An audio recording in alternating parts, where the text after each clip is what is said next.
This top is a fantastic basic to wear layered underneath or just even on its own. I love the ribbed design here. It just adds like a nice texture and elegance to all of your outfits, whether you're going out or you're casual like me. And I'm going to show you a couple of fun ways that I love to wear this. But this material is super soft, it's stretchy, it is quite fitted. I don't know if that's a pro or a con, guess it depends to you.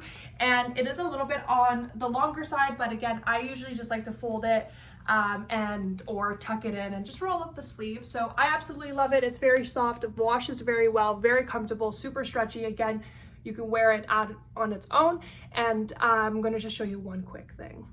And I love pairing this with a pair of nice denim shorts. You can wear with jeans, what have you. You can even just throw it in as like a layering basic as well, and just to really add like a really good outfit. So I absolutely love this. It is a must in my wardrobe because again, I can dress it up, dress it down. The rib texture gives it a nice texture to your outfits if you're going on the lighter side, but again, I absolutely love this. It is a must.